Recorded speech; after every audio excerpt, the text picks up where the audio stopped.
Think about the very last time you went to the grocery store. You probably walked in, grabbed a package of meat, paid, and just left, right? Zero planning, zero risk, and it took what, maybe 15 minutes? Well, welcome to this explainer. Today, we're unpacking what we call the grocery store paradox. We're looking at the absolute extreme contrast between our modern convenience and ancient survival. Because, for the vast majority of human history, getting that exact same piece of meat meant going face to face with something that outweighed you by thousands of pounds, literally had weapons built into its face, and absolutely did not want to be your dinner. It's a pretty stark reality when you think about it. We were a species with no claws, frankly embarrassing teeth, at a top sprint speed that wouldn't even impress a golden retriever. Yet we had to face these lethal, massive beasts just to survive. So, how exactly did a biological disaster of a predator turn into the most lethal hunting force this planet has ever seen? Well, the answer isn't just one single method. It's a collection of strategies so incredibly creative and shockingly sophisticated that modern scientists are still uncovering new evidence about them today.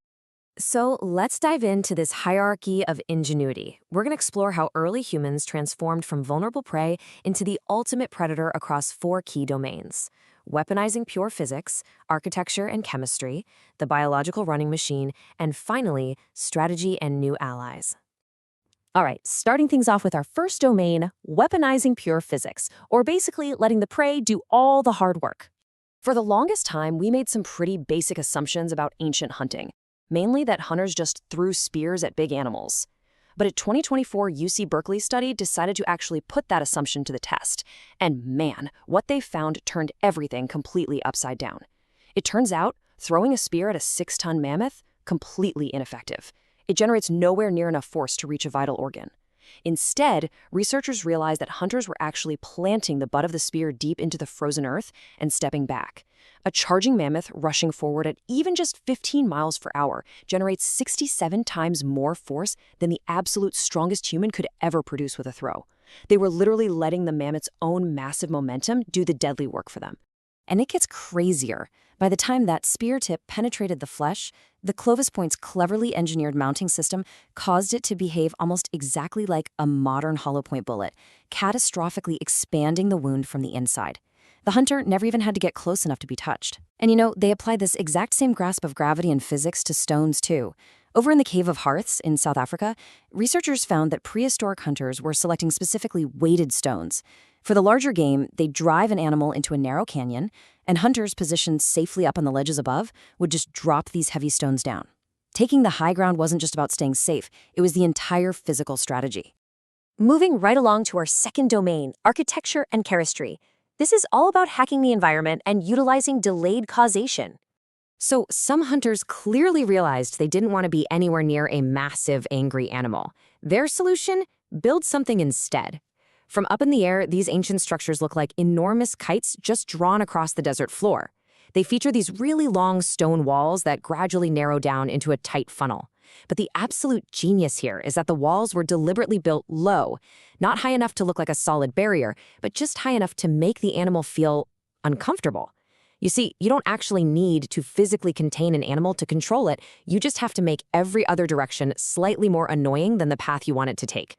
And incredibly, in 2022, studies confirmed these desert kites were essentially ancient megatraps. Completely separate cultures, from Jordan and Saudi Arabia to Armenia, Kazakhstan, and even the Andes, independently invented these massive funnels based on a deeply sophisticated understanding of animal migration. They all arrived at the exact same optimal solution. Now, if their architecture was impressive, their grasp of chemistry was honestly a little unsettling. A January 2026 study published in Science Advances looked at 60,000-year-old arrowheads found at the Umlatuwana rock shelter in South Africa. They found traces of the gif plant on them, and gif is a local word that literally just translates to poison.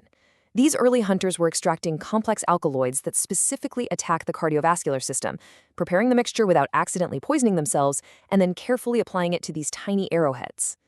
This is huge because it proves these ancient hunters possessed the mind-bending cognitive ability to understand what we call delayed causation.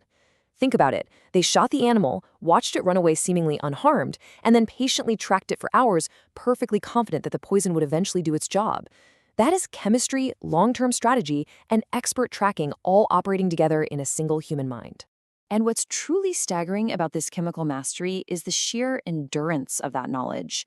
This exact chemical strategy, using that exact same plant, was preserved perfectly in human memory. It was passed down from parent to child for 2,000 generations. It was literally still being used by traditional hunters in southern Africa in the 1700s. That is across 50,000 years, all without a single written record. Just incredible. That brings us to domain number 3, the biological running machine. Let's look at how we weaponized our own bizarre anatomy. Okay, sure, we have no fangs and our night vision is pretty awful. But it turns out our bizarre human anatomy actually makes us an unstoppable force of endurance. Just think about this comparison. A cheetah is incredibly fast, right? But it absolutely must rest after just 30 seconds of sprinting. A wolf will eventually overheat during a really long, sustained chase. But us humans, we have up to 5 million sweat glands, which is more than any other species on Earth. Our Achilles tendons act like actual biological springs, and our breathing is completely independent of our stride pattern. That's something four-legged animals physically cannot do. So we just keep cooling ourselves down and we just keep moving. Which brings us to a hunting method that completely defies expectation: persistence hunting. Anthropologists have actually directly observed this in action with the sand bushmen of the Kalahari Desert. Hunters will calmly pursue a much faster kudu antelope right through the midday heat, in temperatures exceeding 37.8 degrees Celsius. The kudu sprints away easily, but here's the catch: it can't sweat efficiently through its fur. So for hours on end, the hunter just keeps coming, calmly, steadily, barely even breathing hard. Eventually, the animal's core temperature reaches a fatal limit, and its own trapped body heat literally kills it from the inside out. From the prey's perspective, there is simply no evolutionary defense against an enemy that never, ever stops. And finally, our fourth domain: strategy and new allies.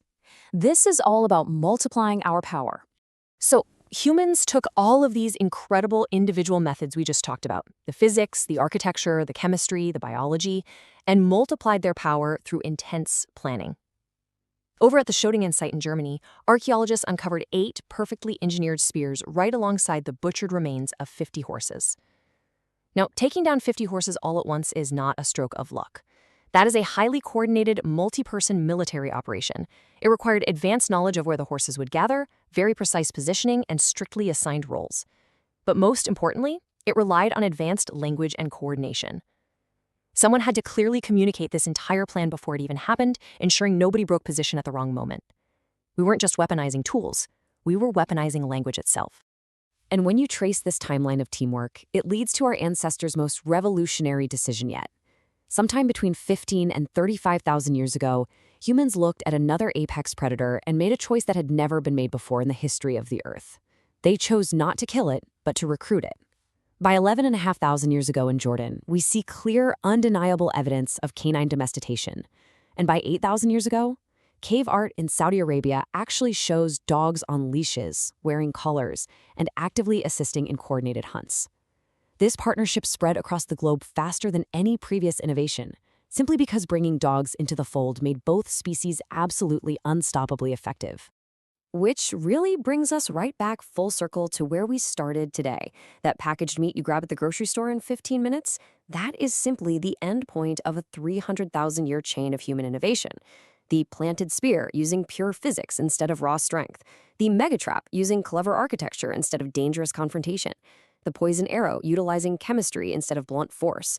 And the coordinated hunt using language instead of individual capability. Every single one of us alive today is the direct descendant of absolute scientific geniuses who built all of this with nothing but raw observation and memory. And that incredible legacy leaves us with one final, inspiring thought to take away from this explainer. The craziest thing about these ancient methods isn't how extreme they were, it's how deeply, incredibly intelligent they were. Our ancestors looked at a brutal world that actively wanted to crush them, and they solved impossible problems with nothing but observation in their own minds. So as you go about your modern, highly convenient day-to-day, ask yourself, with all the amazing tools we have at our disposal right now, what impossible problem will you solve?